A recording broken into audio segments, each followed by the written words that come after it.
Hi guys, Mitchell here, Mitchell, Minnesota.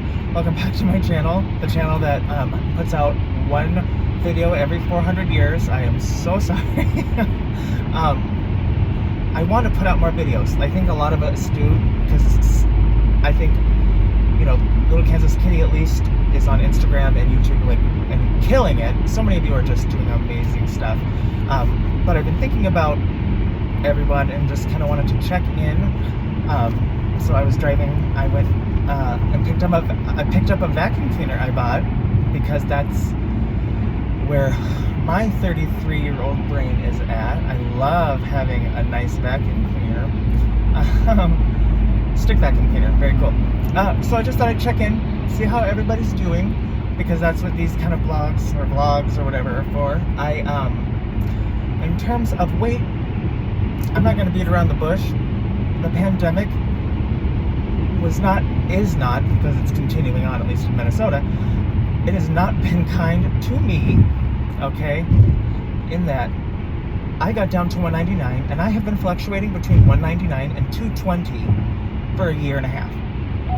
And I know what that sounds kind of like, 20 pounds, that's a lot, and it is a lot, but if you've been on this channel, 20 pounds is like a drop in the bucket, okay?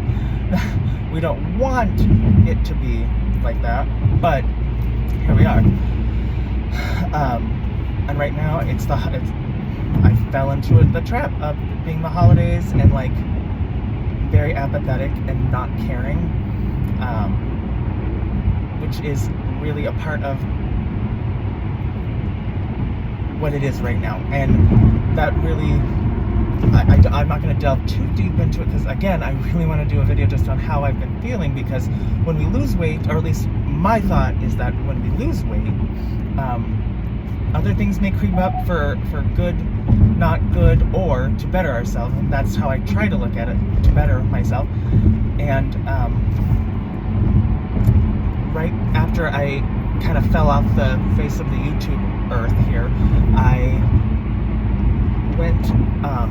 I'm just a very anxious person, I get frustrated and flustered super easily. I literally thought that I had like early onset dementia of some sort, because like I was not remembering. My husband was like, we're gonna go to the doctor. So long story short, I got an obsessive compulsive disorder diagnosis, which made perfect sense, as well as an ADHD inattentive type. There are two types of ADHD, and I did not know that. So at 31, 32, I got an ADHD inattentive type. And inattentive is being very fatigued all the time, which I'm tired all the time. In fact, last week I had a visit with a narcolepsy doctor at Mayo Clinic here in Minnesota, like the Mayo Clinic. It's down in Rochester, Minnesota. So that's kind of where we're sitting at now. But so what's kind of neat is that really pinpointed a lot of issues. Like, oh my God, let's fix this. You know, Adderall has helped tremendously, and because I have malabsorption concerns, I take narcoleptic doses of Adderall, which is nice, but I don't get that full effect. It does help me stay awake, which is nice sometimes. And then, you know, so that's going fine, whatever. And then it's like, so I get more anxious, and then other feelings were able to kind of come up. So it's, you know, my psychiatrist is there to kind of help medication manage. And so, you know, my mental health, I was able to kind of start peeling those layers away. And, you know, medication-wise, not only do I have my bariatric vitamins, which we take every day, right? I now have,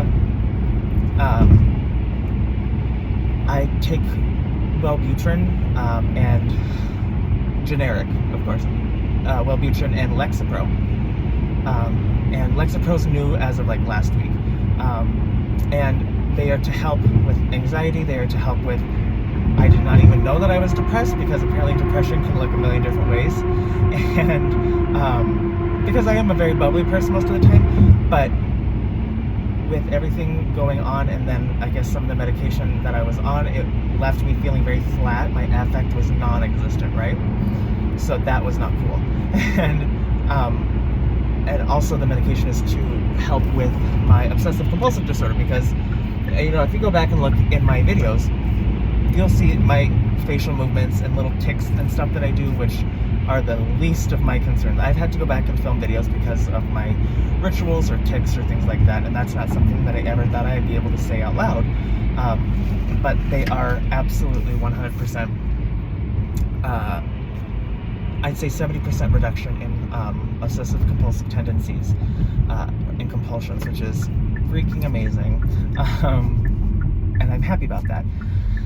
So it's been a whirlwind. It has been an absolute whirlwind since I would say end of 2019, beginning of 2020. It has just been crazy in a good way, and at the same time very mentally fragile also. And work, being a teacher, being a nurse, being a doctor, you know, I only know the teacher perspective. I'm exhausted, and I know, you know, I'm not a doctor. I'm not on there, you know, scrubbing in all the time, obviously, but it is hard. I mean, you know, but I'm also going to absolutely say it is hard for everybody. It is very difficult for a lot of people, for everybody, but, you know, I want to be there for my students and my families that I work with, but it is exhausting mentally and physically. It is so hard. And I found that I never used to cope with food when it came to these type of feelings, right? And now I'm coping with food, and that's not good. So that's something I was proud of myself. Like, oh, thank God, that's the one thing. Like, I don't cope with food, right? So, like, yay for me. And now I'm coping with food. So it's a continued work in progress, and it will continue to be a work in progress. I think I'm going to film a couple videos here today because I have missed everybody so much, and I really just want to see how everybody's doing and everything like that. You know, my Invisalign is going great. I'll have these things, I think, for the rest of my life. But I just want to say hi, and I miss you guys terribly. We'll talk soon. Bye-bye.